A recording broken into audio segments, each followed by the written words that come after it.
Dr. Aubrey Daniels, founder of Aubrey Daniels International. Am I correct that that was the first behavior analyst consulting firm in the world? Um, Boy, I don't know. That taxes my memory, but I guess we were. Ed Feeney was at Emory Air Freight, and then I started. It was called ADA at the time, Aubrey Daniels and Associates, and prior to that, I'd been with Tarkin, Fran Tarkin, the football player, and started that in 1979, I think. Would that be right? How did you become a behavior analyst? Like everything, it's just I'm a happy beneficiary of accidents. Just in terms of my own shaping. I was in the Army, and I got out looking for work. Couldn't find any work because there was a mild recession in the late, in 1960. And so I decided to go back to school. Like so many people, today, can't find a job, go back to school. And I was accepted. I applied to Duke, and Florida was accepted to both. But I'm getting out of the Army in October, and I was accepted in Duke for January, and I was accepted in Florida middle of September. So, with a family, it was a no-brainer, And of course, I'm glad I went, because I might have been bending spoons with my mind to something if I'd gone to Duke at that time, and I went to Florida, and started out to be a clinical psychologist, and was exposed to behavior modification toward the end of my training, which had been in the early 60s. And I was basically through with my training. I was around the time of my internship when I started doing some project with behavior modification, usually with children primarily. Then I got my degree in '65, came to Atlanta.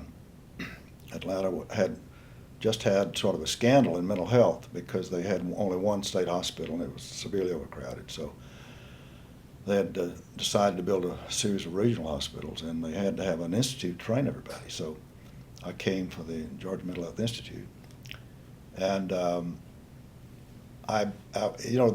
funny thing about that was that Emory Department of Psychiatry was in charge of that, and they had just been certified by the Columbia Psychoanalytic Institute. And so I was surrounded by all these psychiatrists who were psychoanalytically oriented, and you begin to see very quickly this is not a good way to treat patients. It's so protracted, and they had so few patients. And of course, psychiatry dominated psychology at that time. I mean, you had everything approved and so on. And I was fortunate because the state said, wait a minute, you got to see more patients there. Even though it was a training institute, they said, you got to see more patients. And so whenever they had a patient they couldn't handle, and usually somebody they didn't want to treat, so I would raise my hand and say, I'll do that, I'll take that. And I started doing individual treatment, and I'd read Ted O'Young's Token Economy, and so I started developing what I would call an individual token plan for patients. And phobias were psychoanalytic treatment. They never had any success with phobias. So anytime we get a phobia, they'd say, you want this patient, and I did. And I got very quickly, I got a reputation for dealing with phobic patients because nobody's doing any behavioral treatment at the time, and so I started doing a little desensitization, and had a little point system where they could earn trips home and stuff, and had amazing results. I mean, you'd have somebody this woman, probably the classic one, had been in psychiatric treatment for 26 years. And she was homebound. She couldn't get out of the house by herself. And so they said, you want to work with her? Well, in 3 months, she was back home, working, driving. I mean, the whole day. And I followed her, by the way, until she died. She died a couple of years ago. But she was 52 at the time. I mean, she hadn't been outside of her house hardly in 26 years. She would get shock treatment about, once a year or so. Oh, my goodness. And so anyway, it just kind of evolved. The superintendent of the institute saw what I'd done, and it was. I wish I had time to tell you about all of it, because it was the thing where psychiatrists are always trying to put psychology down, and so when we go to grand rounds and present our cases, they were loaded for bear. They were going to shoot us down, but they never could, because we had the data, and they didn't have. They just had opinions, So I developed a reputation for, working with these patients. And the superintendent asked me when he was promoted to head one of these new regional hospitals, would I like to come? And I did. I went, and my psychology colleague said, "Now you go out there, they're going to bury you with patients, and you're not going to be able to do anything out there." And it's probably the best thing that happened to me, because the clinical director there allowed me to develop a token economy for a 500-bed hospital, and we used that with all patients. And something we did, which I never wrote up, I probably should have written it up, but we had a computerized token economy. We got a report on every patient every week, and we knew how many tokens they earned, what they spent their tokens on. We had a token store that Walmart would admire, and we had, I think the recidivism rate at the time was like 76% statewide, and ours was 11%. Ooh. And our length of stay was reduced by months. It was one of these things where the patient was, the operation was a success, but the patient died, because when I left, after a couple of years, I think they did away with it, because there wasn't anybody there to maintain it. But it was fun. I mean, I had, it was early computerized system where we had punch cards, and you remember that. I I'm sure do. you remember. That's what I did. How I did my dissertation data with punch cards. Yeah. But well, let me just tell you just one more connection, because I was, being a psychologist in those days, you didn't have enough money. They didn't pay you enough money to live on, so you had to have another job. So I was consulting. I was doing work with vocational rehabilitation, and I was doing IQ testing at the time primarily, and they asked me if I would help them with a grant. It was called Innovative Grant for the Behavior Disorders, and it was for basically dropouts. And so we wrote a grant and started something with the schools in Atlanta, Roosevelt High School here in Atlanta, and they gave us kids who were incarcerated, actually, because they were truant. They put them in jail because they didn't go to school. And we had like 26 delinquent kids in one class in a public high school. Mm-hmm. And Jim Grenade, who was the counselor, was masterful. And it was such a success. I mean, it was, out of the 26 kids, I think we kept like 24 in school. And I needed a way, in order to earn the points, we needed a way to measure their academic achievement. So Learning Foundations, which was owned by Fran Tarkin, that was the connection with him, had teaching machines. They were early teaching machines, and so that allowed us to really see every day, how well they did. Well, they were so impressed with the changes they saw in these kids that they said, "Could you do this for our centers?" Well, I think so. And we were working with the centers, and they saw what we were doing. They had another division called IED, Industrial Education, which was working with the Job 70s program. The National Alliance of Businessmen were funded by the government to take the hardcore unemployed and see if they could employ them. And the plan was basically that the government would pay for child care, for transportation, for medical things and so on, and then the company would train them, and they would move these people into the workplace. Well, the problem that they came to me with was that we can find them, we can get them trained. When we put them out on the floor, the supervisors fire them because they're basic minorities, Indians and blacks. And they said, "Do you think you could teach the supervisors to keep them?" Well, yeah, I think so. I mean, I always said that. Can you do that? Yeah, I can do that. I can do that. And I think back, that raise my hand was something I did a lot. I can do that. And what we did was, the business was really good in those days, and so the textile industry, which was basically low-paid, not very desirable work in those days, because the physical environment was not very good and the pay was not good. And so they would have turnover rates of 200-300%, was not uncommon. And many of the people we were working with had been hired and fired by this company 2 or 3 times. And so we cut 90-day turnover in half in 90 days. And that spread throughout the industry. And, What did you do? well, we did 2 things. Number one, we trained the supervisors in basic Reinforcement. reinforcement. Mm-hmm. But we also, you remember an article called Little Brothers Watching You? It was in the schools where they trained the students to change the teacher's behavior, and they trained the teachers to change those behavior. And the end of the article was nobody knew who was changing who. Like everybody changed everybody. And so we did that. And we looked at the employees. Many of them were young, and they were minority employees. And they had problems previously with supervisors, discriminating against them in various ways. So we said, okay, what would you like to change about the supervisor? Let's pick that as a project. So you do a project on your supervisor. And then we did the same thing with the supervisor. Said, now, what are the kind of things you want? And so let's figure out how to do this. And it worked. I mean, it was terrific. I mean, you couldn't believe the response we got, because the supervisors totally changed the way they managed these people and the way they thought about them, in terms of the way they talked about them and so on. And they would have parties where the supervisor would have a party for them, or vice versa. And I remember many occasions where the employees would spontaneously have a party for the supervisor, because it was the first time they'd really been treated well, in terms of employment. And so it was terrific, and it spread throughout the industry. And we had, in those days, we had like 50 consultants.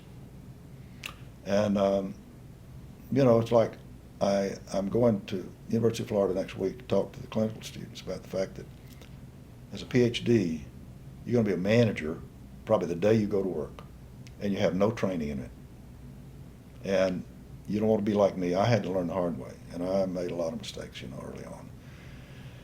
And fortunately, I survived, but it was really hard. We had a lot of people, and we grew very fast. We grew really too fast, because some people were not.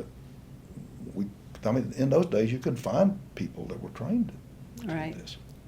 And so we had to develop our own training program, and so we would send them out under some supervision of somebody who'd just been trained. And but the power of technology is such that even under those conditions, in that kind of environment, we produced dramatic effects. Mm-hmm.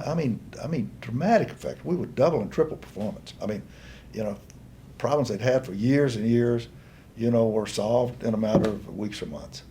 And but the problem was that the industry went into recession, and so we had a severe downsizing, because we just had all of our business was there. And some of the companies actually went out of business. So it wasn't like you could stay with them. Mm-hmm. They went out of business. Mm-hmm. And so that kind of caused us. I had a brother-in-law who worked for 3M, and he got me an opportunity to work with 3M, and so we did a lot of work with them. And so we kind of began to spread out, because of misfortune, we turned that into an opportunity to build a business.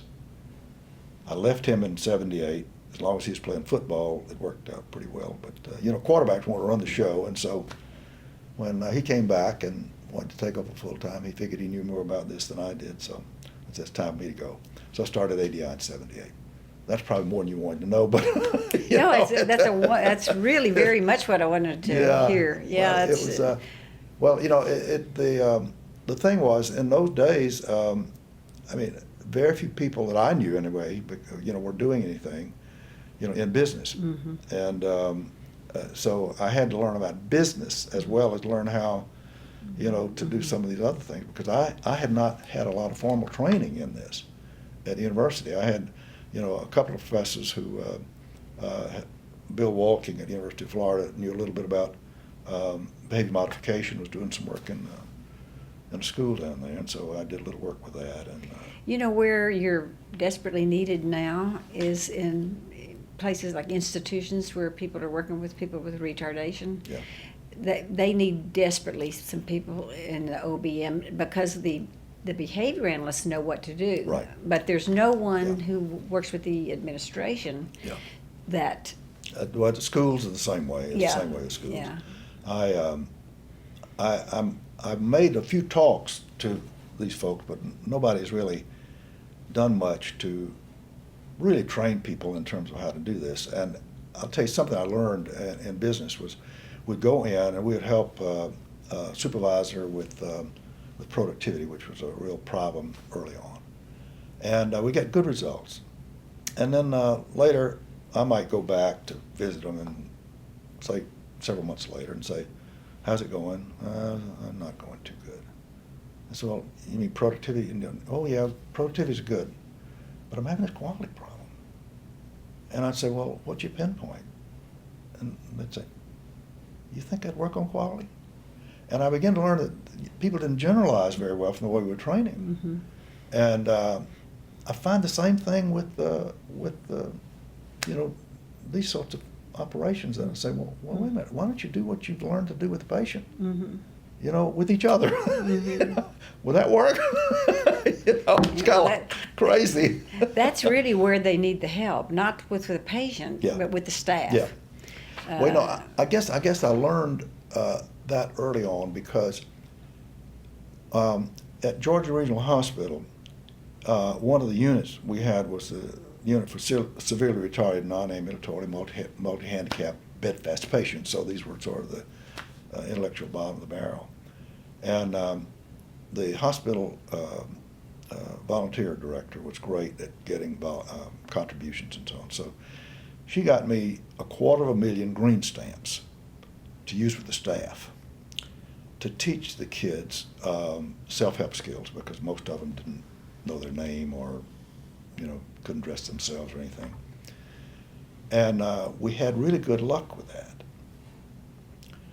But the problem was the staff. Right. And so I started the Green Stamp program with the staff, and of course many of the nurses, said, "Oh, you think I'll do more for Green Stamps than I would, without them?" And no, not really. But nobody ever turned them down, But we had remarkable results with the staff once we did that. Mm-hmm. And so I said, wait a minute, we need to develop a program for the staff. And, I ended up doing something up in North Carolina with Cherry Hospital, where I worked with the staff. So the reinforcement program was for the staff as much as it was for the patients. Absolutely. That's And what's so, needed. Yeah. Mm-hmm. But we're having more people that are expressing interest in that. So Mm-hmm. I'm hopeful that maybe we'll do more of that, yeah. How do you think behavior analysis has changed? The field itself has changed over the years since you first started doing all this. Well, I'll tell you, of course, we're able to hire people that are trained and people in OBM, but just an aside, one of the things that worries me even now is that many people in OBM have never had training in shaping behavior of a human being. And I was fortunate because I was a clinical student. Mm-hmm. And so I began early on when I started the behavior modification stuff, shaping and so on. But OBM is more like they wanted to jump to systems before they knew how to deal with the individual. And so I like people, we kind of give preference to people who've had some clinical experience because I know that they know something about reinforcement's effects. I mean, one of the things is when you working with an individual, I mean, you can see, it's like I say, with shaping, as you know, I mean, you can see results immediately. I mean, you don't have to wait a week or something to see a result. And in business, of course, if you're working on a problem, you don't always see that immediate impact. And I think people lose the understanding of how reinforcement works. Mm-hmm. And so if you've had that kind of internship where you've worked in a clinical setting, it seemed to prepare people better. Mm-hmm. And we find that they jump if they've had work. If they Autism, work, animal training, absolutely, anything. Where they're, absolutely, yeah. absolutely, they do so much better.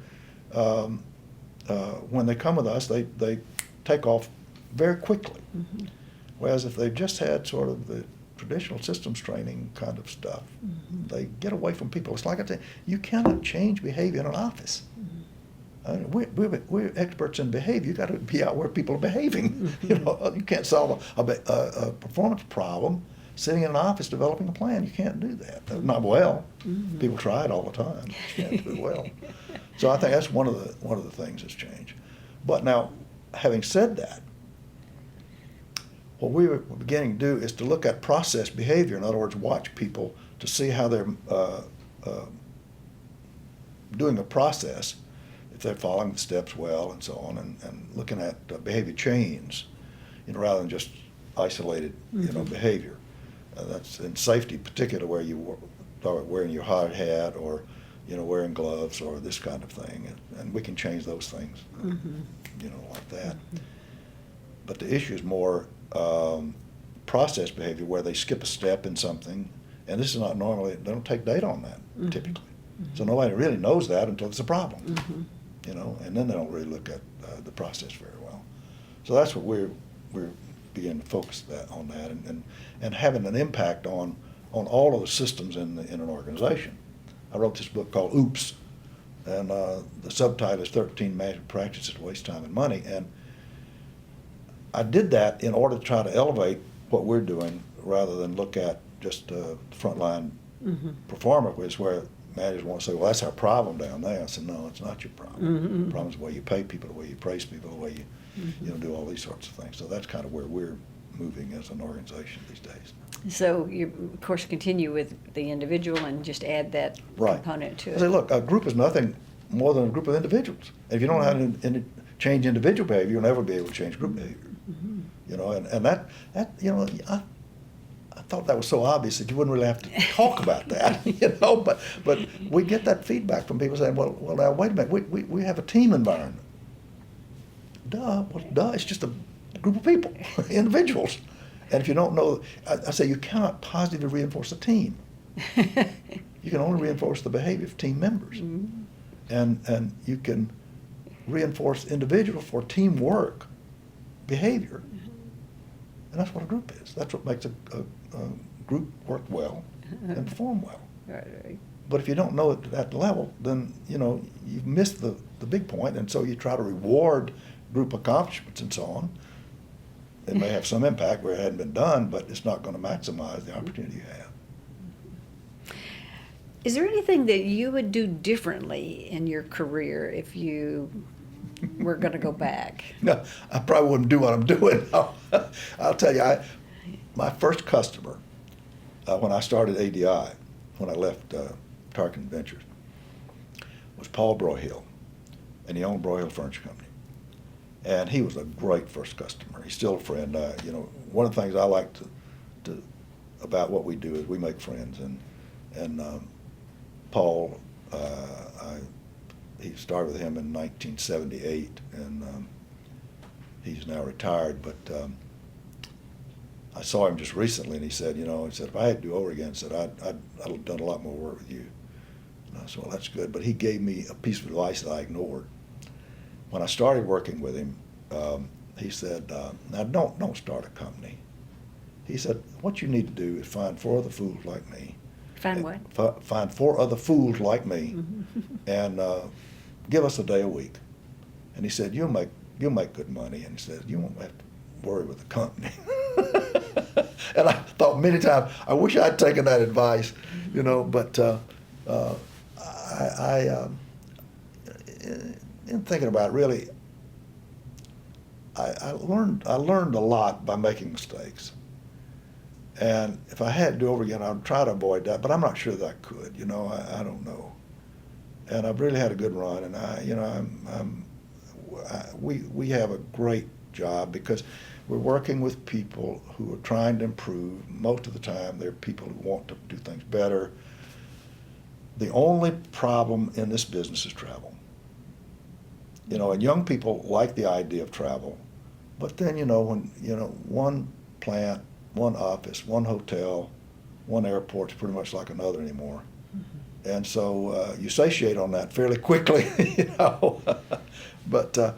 But I still, we do a lot of international work now, and I always like to go. I want to see the place, and I travel a little bit more than I like at this point, maybe a lot more than my wife likes. But I don't know. I haven't gone back. There are a lot of things I did wrong that I'd like to correct, but overall, You're happy with the I'm outcome?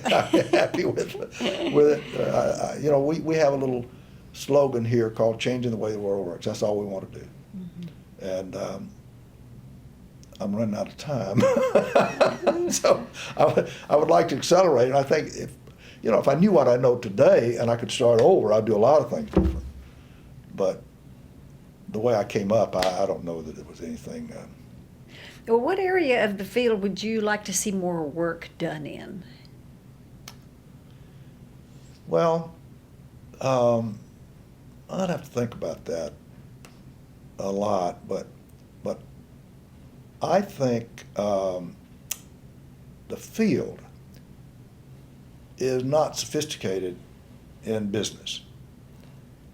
And there are other people who have come along and had more of I don't know if more of an impact is the word, but they've certainly captured people's imaginations and sold a lot of books and stuff that don't have near the substance that we have. I mean, I really feel like if I can have a half a day or a day of an executive's time, then I can infect them.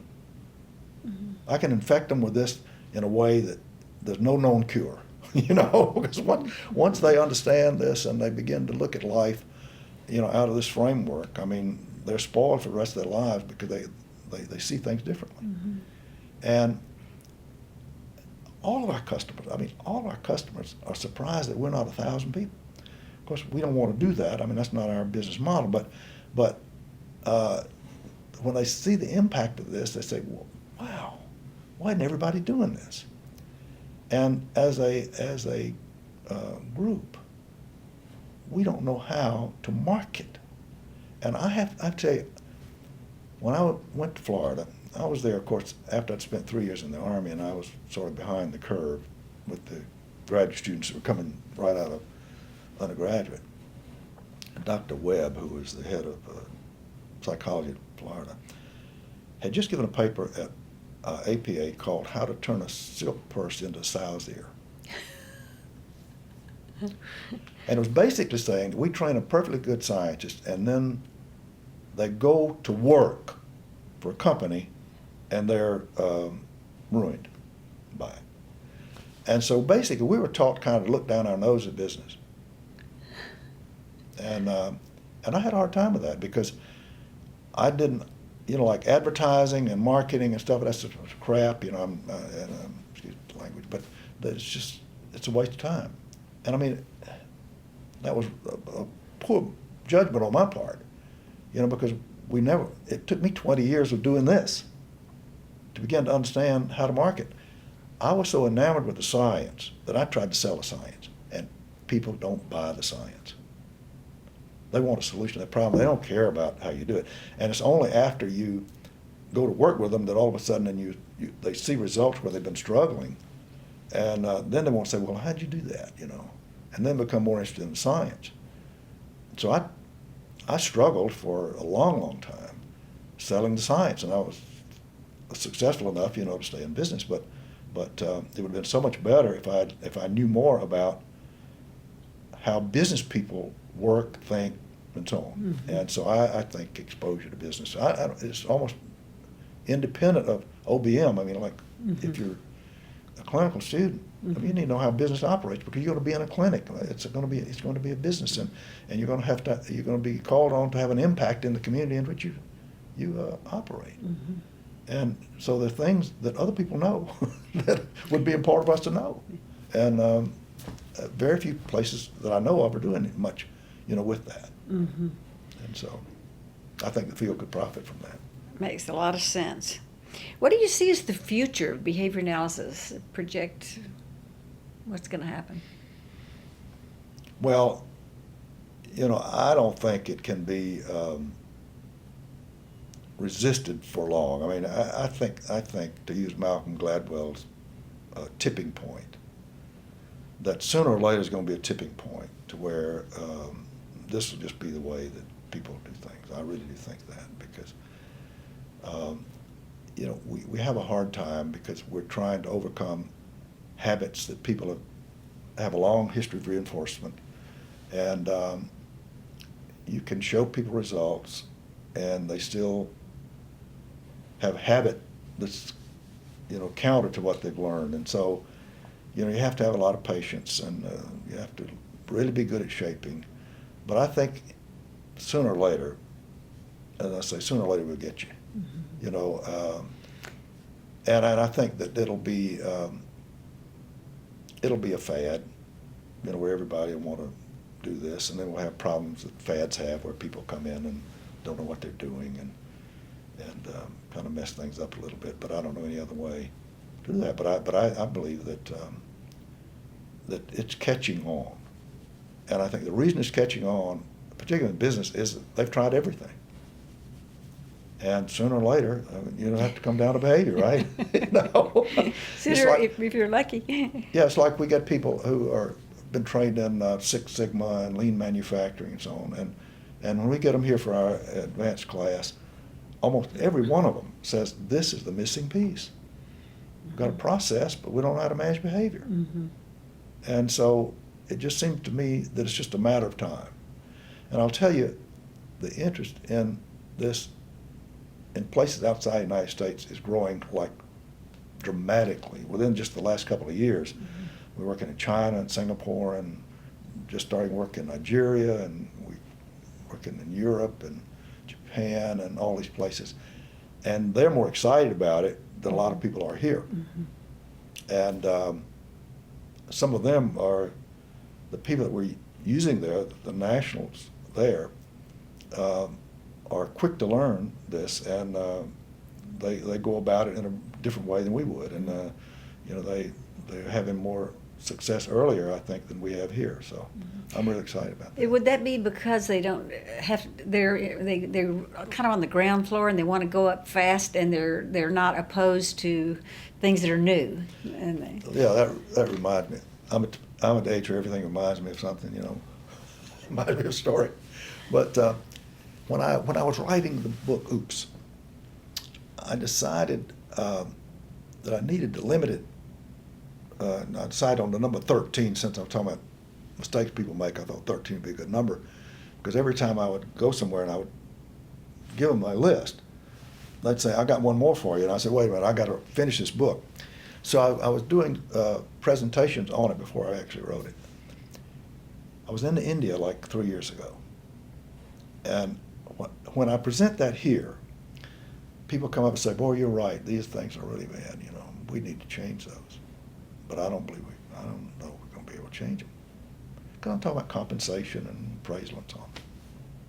In India, I had person after person come to me and say, "Now, should we change these one at a time or all at once?" And of course, in India, you have a company of 500 today and 5,000 next year. And so many of them are really growing and growing rapidly. And so I think when they begin to understand the technology, and they're not there yet, that it's going to spread very fast. Dramatically and quickly. Yeah. So it'll probably come back to the United States. I think just like quality did with Exactly. dimming, Mhm. it may come back here and Yeah. say, "Hey, they're doing this great stuff over there. Why aren't we doing it?" Well, They won't pay attention, though, until they get ahead of us in some That's way or right. another. That's right. And they're getting ahead quickly too Yeah. in some ways. Absolutely. Yeah. It's amazing. Oh, if you, what message would you like to leave with students of the future? Well, that's a hard question. I think that